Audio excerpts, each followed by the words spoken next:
Alors, la mission est la question du salut.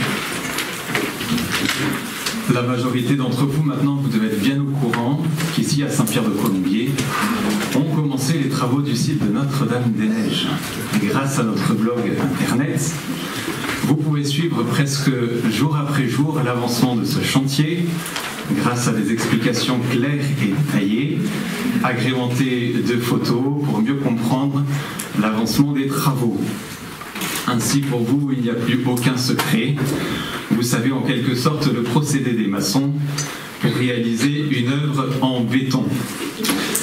Mais au-delà de cette page de pub, pour le site de Notre-Dame-des-Neiges et pour notre site internet, cette petite allégorie peut nous aider dans le plan de notre session. Premièrement, il faut savoir se poser, réfléchir pour savoir ce que l'on veut, contacter un architecte, faire des plans, faire des études. Cette première étape primordiale, Frère Xavier et Frère Clément-Marie l'ont réalisée hier soir en nous présentant un panorama du monde dans lequel nous vivons et dans lequel doit s'exercer la nouvelle évangélisation. Une fois les plans établis, après il faut passer à l'acte. Et d'abord creuser le sol déblayé pour essayer de trouver le rocher pour mettre de bonnes fondations. C'est ce que nous allons faire dans l'immédiat en approfondissant le mystère de Jésus, le mystère de l'incarnation rédemptrice de notre Seigneur Jésus-Christ, et ainsi mieux comprendre le rapport entre la mission et la question du salut. Et pour ce faire, nous essayons d'aller puiser dans le roc, d'aller jusqu'au rocher de la parole de Dieu et surtout de l'Évangile, et en nous aidant aussi du catéchisme de l'Église catholique.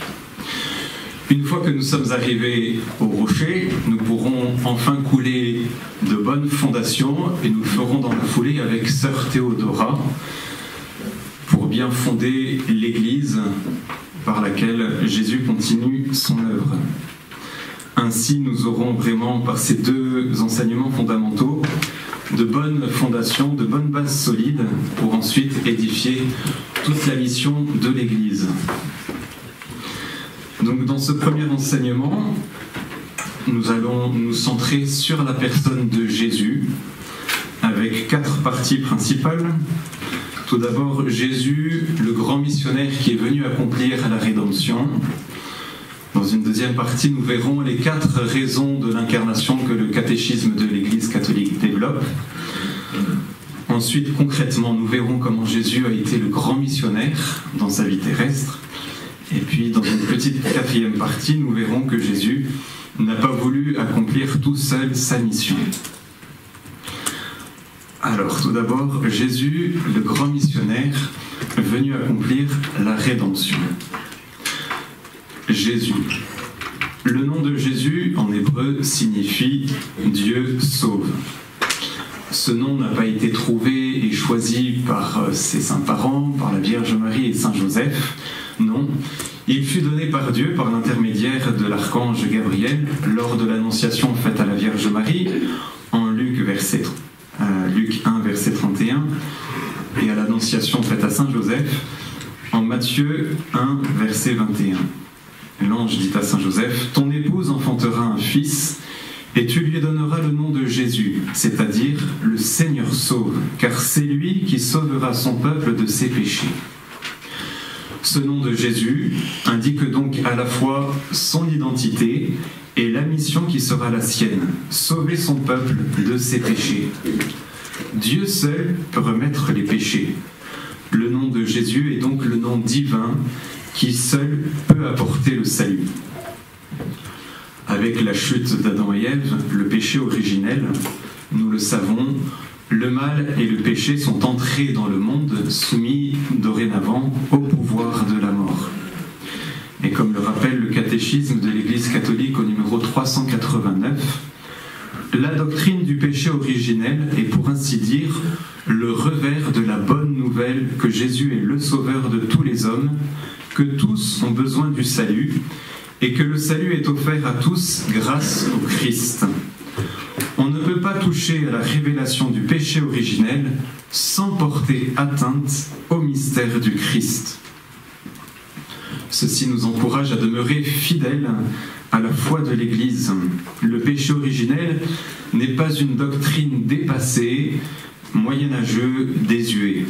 C'est une réalité et un dogme auquel nous devons croire et adhérer pour demeurer dans la véritable foi de l'Église catholique. Ne plus annoncer le péché originel dans la catéchèse ou même dans les homélies est une erreur grave qui ne peut que porter atteinte au mystère du Christ rédempteur auquel il est lié. Et comme le dit le catéchisme de l'Église catholique au numéro 407, ignorer que l'homme a une nature blessée, inclinée au mal, donne lieu à de graves erreurs dans le domaine de l'éducation, de la politique, de l'action sociale et des mœurs. Après la chute d'Adam et Ève, avec le péché originel, Dieu n'a pas abandonné l'homme au pouvoir de la mort. Dès la Genèse, Dieu annonce à nos premiers parents, de façon mystérieuse, la victoire sur le mal et le relèvement de leur chute. S'adressant à Satan le tentateur, Dieu dit « Je mettrai une hostilité entre toi et la femme, entre ton lignage et le sien. Il t'écrasera la tête et tu l'atteindras au talon. » Genèse 3, 15. Ce passage de la Genèse est appelé protévangile, étant la première annonce du Messie rédempteur, celle d'un combat entre le serpent et la femme, et la victoire finale d'un descendant de celle-ci. Dieu lui-même va alors tout mettre en œuvre pour nous sauver du péché et de la mort. Pour la Sainte Trinité, c'est en quelque sorte la mobilisation générale pour susciter prophètes et patriarches. Et tout l'Ancien Testament relate, pour ainsi dire, l'histoire du salut, cette longue et patiente préparation divine pour donner au monde un sauveur. Dans les psaumes, Dieu est souvent appelé notre rocher, notre rédempteur. Par Isaïe, Dieu nous dit, Isaïe 54, 8, « Débordant de fureur, un instant je t'avais caché ma face. Dans un amour éternel, j'ai eu pitié de toi, dit le Seigneur, ton Rédempteur. » Le livre de Job annonce aussi le Rédempteur. « Je sais que mon Rédempteur est vivant, et de ma chair, je verrai Dieu. » Job 19, 27. Le Seigneur est appelé le Rédempteur parce qu'il libère son peuple de l'esclavage de l'Égypte. Mais Dieu ne s'est pas contenté de racheter de l'esclavage en libérant son peuple de la tyrannie de Pharaon.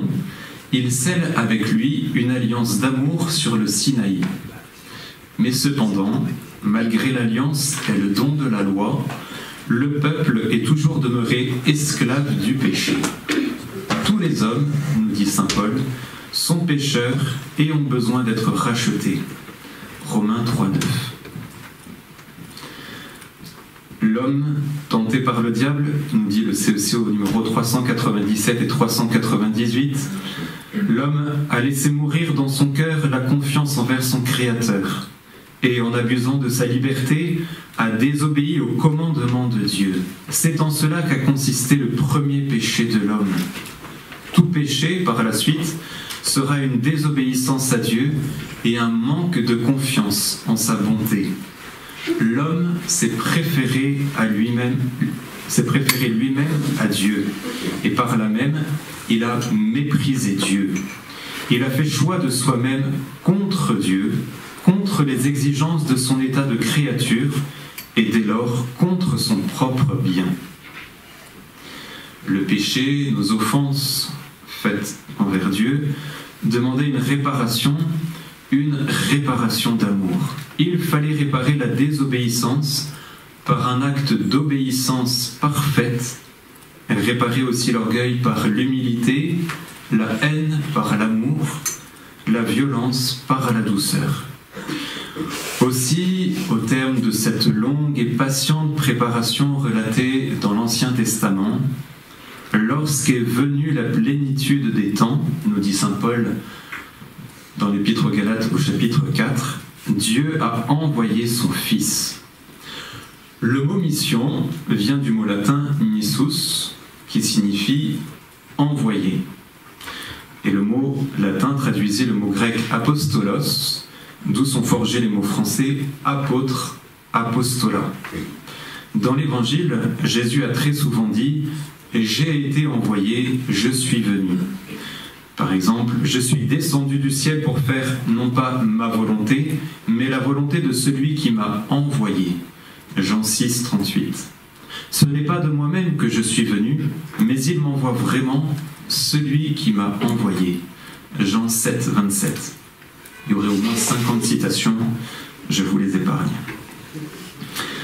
Jésus, par sa vie, par ses paroles, par ses actes, a révélé en quoi consiste la rédemption. Il n'a pas libéré son peuple du pouvoir politique romain, mais il est venu pour servir et donner sa vie en rachat pour une multitude. Matthieu 20, 28 ou Marc 10, 45. Jésus a donc été le grand missionnaire. Jésus est vraiment l'envoyé du Père pour accomplir la rédemption, cette œuvre de libération de l'esclavage du péché, effectuée suite au paiement d'une rançon, la mort de Jésus sur la croix. Voyons maintenant dans une deuxième partie le mystère de l'incarnation et les 4 raisons qu'en donne le catéchisme de l'Église catholique. Pour entrer encore plus en profondeur dans ce mystère de Jésus, il nous vient presque spontanément à l'esprit cette question, mais pourquoi Dieu s'est-il incarné ? Et pendant longtemps, des théologiens se sont entre guillemets querellés pour répondre à cette question, pourquoi Dieu s'est-il incarné ? Et chaque école théologique, bien sûr, avait la meilleure réponse et voyait vraiment un aspect vrai de la question, et c'était l'unique, le seul, le vrai, l'authentique. Le catéchisme de l'Église catholique, au numéro 456 à 460, n'a pas voulu privilégier une école théologique par rapport à une autre, mais en reprenant tous ces aspects différents et complémentaires, il a synthétisé les diverses affirmations, il a rappelé la foi catholique, le Verbe s'est fait chair, pour nous les hommes et pour notre salut.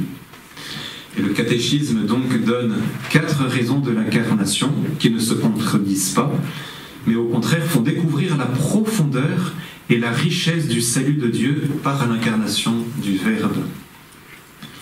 Tout d'abord, le Verbe s'est incarné pour nous sauver en nous réconciliant avec Dieu. Malade, notre nature demandait à être guérie, déchue à être relevée, morte à être ressuscitée. Nous avions perdu la possession du bien, il fallait nous la rendre. Enfermés dans les ténèbres, il fallait nous porter la lumière. Captifs, nous attendions un sauveur. Prisonniers, un secours. Esclaves, un libérateur. Ces raisons-là étaient-elles sans importance ? Ne méritaient-elles pas d'émouvoir Dieu au point de le faire descendre jusqu'à notre nature humaine pour la visiter, puisque l'humanité se trouvait dans un état si misérable et si malheureux ?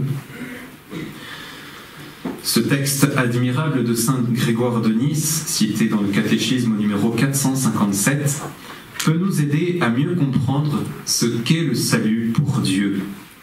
On est sauvé lorsque l'on retrouve la santé et que l'on est délivré d'une servitude ou d'un grave danger. Saint Grégoire dit que notre nature humaine était malade, déchue, morte, privée du bien, dans les ténèbres de l'erreur, captive, prisonnière, esclave. Et Jésus nous a sauvés de tout cela. Oui, Dieu le Père a vu notre grande misère, ses entrailles ont été remuées. Il ne pouvait pas laisser sa créature dans cet état. Alors il a demandé à son Fils de se faire homme pour nous sauver.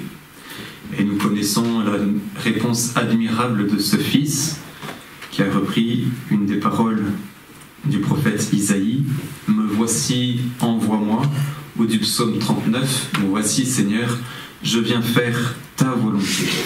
Oui, Jésus est vraiment l'envoyé du Père. Et ne passons pas trop vite devant l'extraordinaire générosité de Jésus, devant l'extrême dépouillement de Jésus. Le Christ Jésus, nous dit saint Paul dans l'Épître aux Philippiens, chapitre 2, le Christ Jésus Jésus, ayant la condition de Dieu, ne retint pas jalousement le rang qui l'égalait à Dieu, mais il s'est anéanti, prenant la condition de serviteur. Il s'est abaissé, devenant obéissant jusqu'à la mort, et la mort de la croix. Donc le Verbe s'est incarné pour nous sauver en nous réconciliant avec Dieu. Le Verbe s'est aussi incarné pour que nous connaissions l'amour de Dieu. Avant l'incarnation, Dieu avait bien commencé à révéler son amour, spécialement avec l'œuvre de la création, mais sans l'incarnation, nous n'aurions jamais pu mesurer la longueur, la largeur, la hauteur, la profondeur de l'amour divin. L'incarnation est vraiment une folie d'amour qui nous révèle ce qu'est l'amour pour Dieu. Aimer, c'est tout donner et se donner soi-même, disait sainte Thérèse de l'Enfant Jésus. Le Verbe s'est incarné également pour être notre modèle de sainteté. Au numéro 359, le catéchisme dit que le Christ révèle le mystère de l'homme. Les saints ont bien compris que le modèle parfait de sainteté était Jésus lui-même. Sans l'incarnation, nous n'aurions pas ce modèle parfait de sainteté qu'est Jésus. Avec les béatitudes que nous trouvons en Matthieu 5, versets 3 à 12, et que nous réentendrons tout à l'heure à la messe pour cette solennité de la Toussaint, Jésus nous a tracé le chemin qui conduit au bonheur. Il nous a donné le code de sainteté. Et Saint Jean-Paul II, lors des JMJ de Toronto en 2002, disait « Les béatitudes ne sont que la description d'un visage, le visage de Jésus. Et en même temps, les béatitudes décrivent le chrétien. Elles sont le portrait du disciple de Jésus, la photographie de l'homme qui a accueilli le règne de Dieu et qui veut harmoniser sa vie avec les exigences de l'Évangile. » Donc le Verbe s'est incarné pour nous sauver en nous réconciliant avec Dieu, pour nous faire connaître l'amour de Dieu, pour être notre modèle de sainteté. Et aussi, le Verbe s'est incarné pour nous rendre participants de la nature divine, comme dit Saint Pierre dans sa 2e épître. Au numéro 460, le catéchisme cite 3 pères de l'Église. Tout d'abord, Saint Irénée. Car telle est la raison pour laquelle le Verbe s'est fait homme, et le Fils de Dieu, Fils de l'homme. C'est pour que l'homme, en entrant en communion avec le Verbe et en recevant ainsi la filiation divine, devienne Fils de Dieu. Et saint Athanase de poursuivre, car le Fils de Dieu s'est fait homme pour nous faire Dieu. Et saint Thomas d'Aquin, le Fils unique de Dieu, voulant que nous participions à sa divinité, assuma notre nature afin que lui, fait homme, fit les hommes Dieu. Jean-Paul II, dans sa première encyclique, le Rédempteur de l'homme, a dit que l'homme avait du prix aux yeux de Dieu. Quelle valeur doit avoir l'homme aux yeux du Créateur s'il a mérité d'avoir un tel et si grand Rédempteur, si Dieu a donné son Fils afin que lui, l'homme, ne se perde pas, mais qu'il ait la vie éternelle. Donc en résumé, Dieu a envoyé son Fils dans le monde pour nous sauver, pour que nous connaissions l'amour de Dieu, pour être notre modèle de sainteté et pour nous rendre participants de la nature divine. Dans une 3e partie, voyons maintenant comment concrètement Jésus a été l'envoyé du Père. Tout d'abord, une petite note préliminaire. Jésus a été l'envoyé du Père par son obéissance totale à son Père. Son seul désir était de faire la volonté de celui qui l'a envoyé. Jean 4, 34. De n'accomplir que les œuvres que son Père lui demande d'accomplir. Jean 9, 4. De ne dire que ce que le Père lui demande de dire. Jean 8, 26. Quelle docilité, quelle obéissance. Jésus a été le grand missionnaire tout d'abord par 30 années de vie cachée. Le recouvrement de Jésus au temple que saint Luc nous rapporte au chapitre 2, versets 41 à 52, est le seul événement qui rompt le silence des évangiles sur les années cachées de Jésus. nous n'avons rien d'autre. Dans un appel à l'amour, Jésus dit à sœur Josefa Menendez, « C'est l'amour qui me cacha 30 ans dans la plus totale obscurité et les plus humbles travaux. C'est l'amour qui me fit choisir la solitude et le silence, vivre inconnu de tous et volontairement soumis aux ordres de ma mère et de mon père adoptif. Car l'amour voyait, dans la suite des temps, beaucoup d'âmes me suivre et mettre leur délice à conformer leur vie à la mienne. Quand je balayais et travaillais dans l'atelier de Nazareth, je donnais autant de gloire à mon Père que lorsque je prêchais au cours de ma vie publique. Dans ma vie d'ouvrier, poursuit Jésus, je fus bien souvent humilié et dédaigné comme le fils d'un pauvre charpentier. Que de fois, mon père adoptif et moi, après avoir porté le poids d'une longue journée de travail, nous trouvions-nous le soir avoir à peine gagné de quoi subvenir aux besoins de la famille. Ainsi ai-je vécu 30 ans. Par ces 30 années de vie cachée, par des actes d'humilité, d'obéissance et d'exercice de l'humble devoir d'État, offert avec beaucoup d'amour et d'exactitude, Jésus a voulu réparer et expier nos péchés de désobéissance et d'orgueil. Le péché originel et à sa suite tous les péchés, nous l'avons dit, sont des actes de désobéissance envers Dieu. Toutes ces désobéissances ne peuvent être réparées car par une action inverse, par une obéissance parfaite, exemplaire, volontaire, aimante. Oui, la mission de Jésus est vraiment une mission de réparation. 30 années de vie cachée, 3 années d'intense vie publique. Et Jésus s'y est donné totalement. Pour donner la lumière aux hommes pécheurs, Jésus a beaucoup prêché, enseigné. Il a parcouru toute la Galilée. Quel zèle et quelle ardeur pour aller à la rencontre de tous. Jésus est allé au-devant des hommes. Jésus est allé aussi au-devant des femmes. Par exemple, en Matthieu 15, 21 et suivants, Jésus se retire dans les territoires de Tyr et de Sidon et ne veut pas qu'on le sache. Et voilà qu'une femme, une Cananéenne, vient en criant « Seigneur, prends pitié de moi, fils de David, ma fille est tourmentée par un démon. » Et Jésus lui met un vent, il ne lui répond rien, il l'ignore totalement. Mais c'est ses apôtres qui viennent le voir, qui lui disent « Seigneur, renvoie-la, elle nous poursuit de ses cris. » Et Jésus dit cette réponse qui nous intéresse bien pour la session. « Je n'étais envoyé qu'aux brebis perdues de la maison d'Israël. » Jésus ne fait pas son œuvre, mais il a été envoyé. Vous ne savez pas quelle est la femme qui vient maintenant au pied de Jésus et qui s'écrie « Maître, prends pitié de moi !» Jésus a cette réponse un peu surprenante, mais il n'est pas bien de prendre le pain des petits-enfants pour le jeter aux petits chiens. Mais la femme, elle ne cale pas comme ça. Elle dit « C'est vrai, Seigneur. Les petits chiens, ils se nourrissent des miettes qui tombent de la table de leur maître. » Et alors là, Jésus, qui voulait voir à la foi de cette femme, est conquis et il lui dit « Grande est ta foi, que tout se passe pour toi comme tu le veux. » Comment aussi ne pas citer ce dialogue de Jésus avec la Samaritaine que saint Jean nous rapporte au chapitre 4. Jésus rentre en dialogue avec la Samaritaine à côté d'un puits et lui demande « Donne-moi à boire ». Alors la femme est un peu surprise. « Quoi, toi, un juif, tu me demandes à boire ?» Et donc la confiance est ainsi instaurée. Jésus et la femme commencent à discuter. Puis tout d'un coup, Jésus, dans la conversation, il demande « Appelle-moi ton mari ». C'est-à-dire que j'ai pas de mari. Et alors là, Jésus lui dit tu as raison, tu dis vrai, tu n'as pas de mari parce que tu en as eu 5 et celui avec qui tu es, c'est pas ton mari. C'est sûr que ça décoiffe alors. Et puis sur ce, il y a ces apôtres qui arrivent et qui voient Jésus parler avec une femme, en plus une Samaritaine. Puis la Samaritaine, elle part dans le village.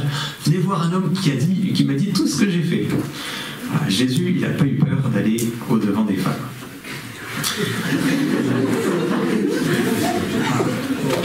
Bien sûr. sûr aussi, Jésus est allé à la rencontre des enfants, et que par les enfants, il a voulu susciter la foi des adultes.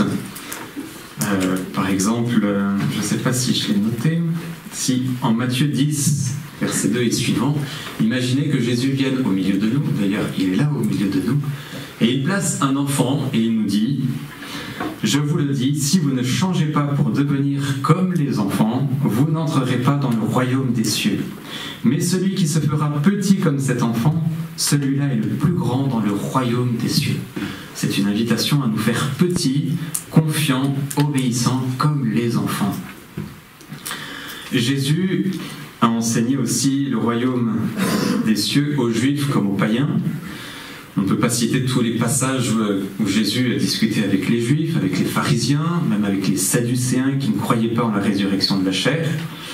On peut juste citer Luc 4, 43. Jésus s'est rendu à Capharnaüm, il fait là beaucoup de guérisons, et donc la foule essaye de le retenir. Et Jésus dit, aux autres villes aussi, il faut que j'annonce la bonne nouvelle du règne de Dieu. C'est pour cela que j'ai été envoyé. Puis nous l'avons vu tout à l'heure, par exemple, Jésus est allé dans les territoires de Tyr et de Sidon, villes païennes. Jésus est aussi allé à la rencontre des riches comme des pauvres. Et cela, dès les premiers instants de son incarnation, de sa vie terrestre, à la crèche, à Bethléem. Les bergers viennent voir Jésus comme les rois mages, les savants comme les ignorants, des pauvres comme des riches. En parlant de riches, on peut évoquer aussi la figure de Zachée qui nous est bien familière, petit en taille mais habile dans les affaires.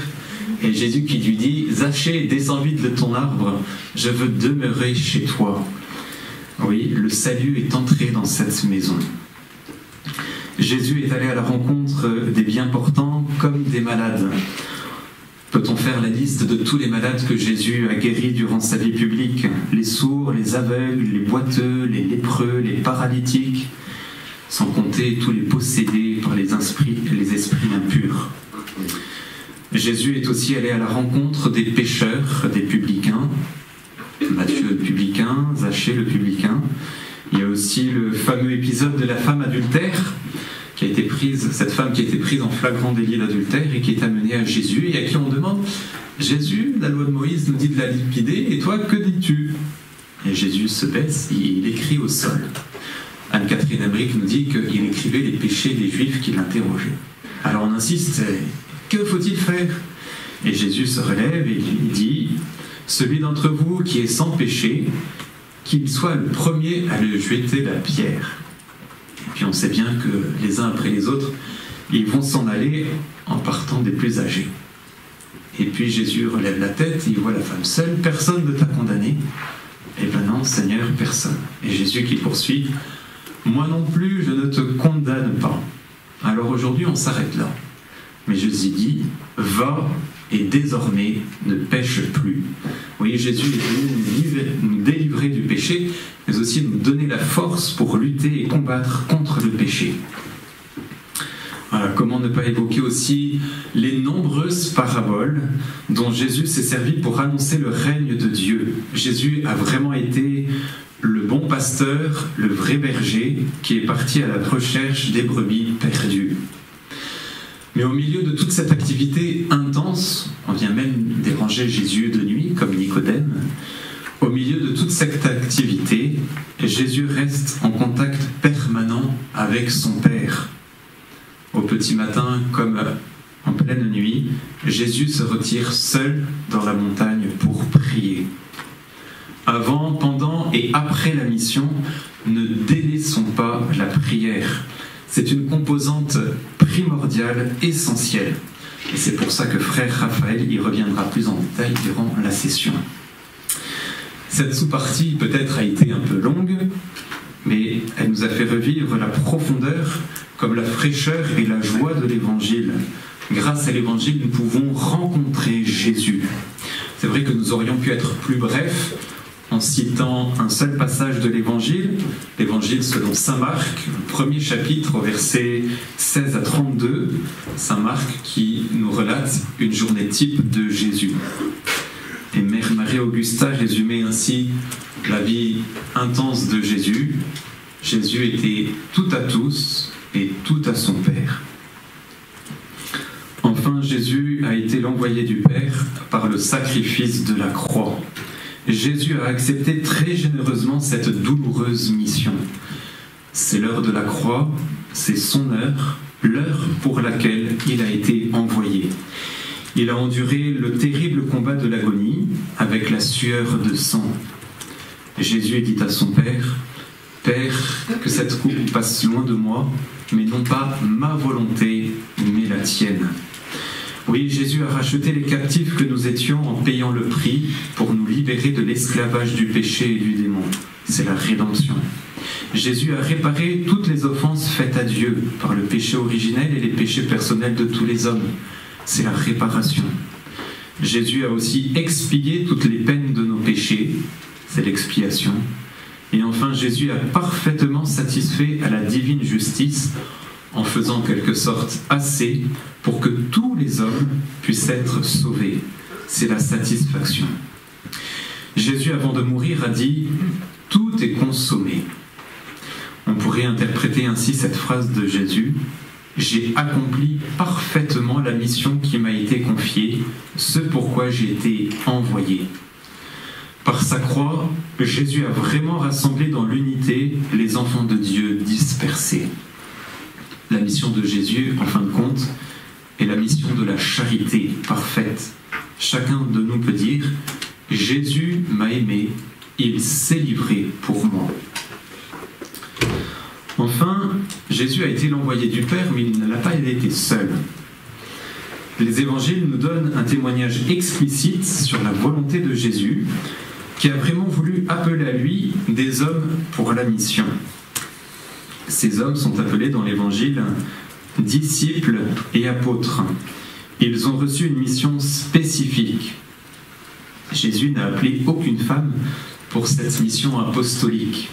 Et en même temps, il serait injuste de passer sous silence ce groupe de femmes qui ont suivi et servi Jésus durant toute sa vie publique. Marthe, Jeanne, femme de cousin intendant d'Hérode, Suzanne, Salomé et bien d'autres encore. Donc au début de la vie publique, les évangiles nous parlent que des disciples de Jésus. Et à un certain moment, après que Jésus ait passé une nuit en prière, il choisit 12 disciples pour les instituer apôtres. Ce mot, nous l'avons souligné tout à l'heure, signifie « envoyer ». Les 3 évangélistes, Matthieu, Marc et Luc, nous donnent la liste de ces apôtres, appelés aussi les 12. Et dans le récit de l'institution des 12, les évangiles précisent que Jésus les a établis apôtres pour être avec lui, pour prêcher, pour chasser les démons et guérir les malades. Jésus parcourait les villages d'alentour en enseignant. Alors il commença à les envoyer en mission 2 par 2. Et ils partirent, proclamèrent qu'il fallait se convertir. Les 4 évangiles parlent aussi de l'envoi des apôtres après la résurrection. Il faudra bientôt aller sonner la volée. Excusez-moi.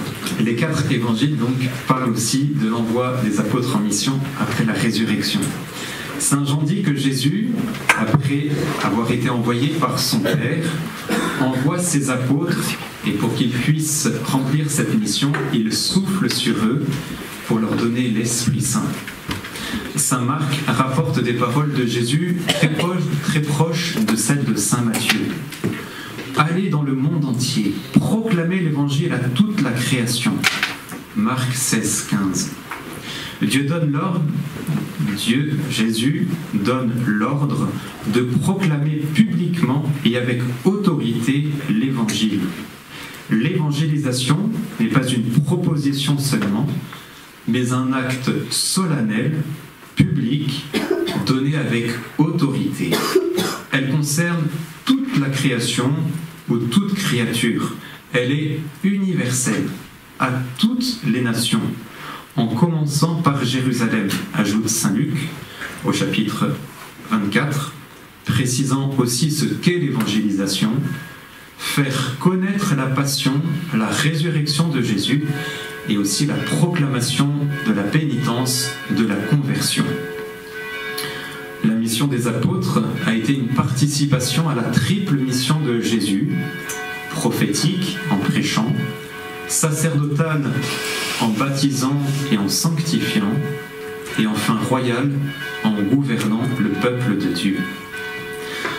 Pour résumer cette petite partie, la mission n'est pas une suggestion, mais un commandement du Seigneur. Elle est universelle pour la terre entière, pour faire connaître Jésus, sa passion, sa résurrection et appeler à la conversion. Mais nous n'en dirons pas plus pour ne pas empiéter sur les topos de Sœur Théodora. La conclusion. Sans doute, vous n'avez peut-être pas appris grand-chose dans cet enseignement qui a repris des choses qui sont bien connues. Mais peut-être a-t-il fait naître en vous ce désir de vous replonger ou de vous plonger tout simplement dans les évangiles pour goûter cette joie, cette fraîcheur, cette profondeur de connaître et d'aimer Jésus. Retenons que Jésus a été l'envoyé du Père. Jésus n'est pas venu accomplir une œuvre personnelle, ce n'est pas par sa volonté propre qu'il est venu sur la terre. Non, Jésus a fait c'est l'œuvre de la Sainte Trinité. Le Père envoie son Fils qui se donne tout entier à la mission avec l'aide du Saint-Esprit. Jésus se dépouille de sa divinité pour nous racheter de l'esclavage du péché, pour que nous connaissions l'amour de Dieu, pour être notre modèle de sainteté et pour que nous participions à la nature divine. Jésus, durant sa vie publique, n'a pas délivré son peuple de la domination romaine, bien que les Juifs attendaient un Messie plutôt humain. De nos temps aussi aujourd'hui, on voudrait faire de Jésus un Jésus social. Et pourtant, comme dit Benoît XVI, au dos du premier volume de Jésus de Nazareth, Benoît XVI nous pose la question, qu'est-ce que Jésus a apporté ? S'il n'a pas apporté la paix dans le monde, le bien-être pour tous, un monde meilleur. Qu'a apporté Jésus ? Oui, Jésus a apporté Dieu. Jésus nous a révélé le visage de Dieu. Jésus est notre grand modèle de sainteté. Jésus est le grand modèle des missionnaires. Et la mission, c'est l'affaire de tous.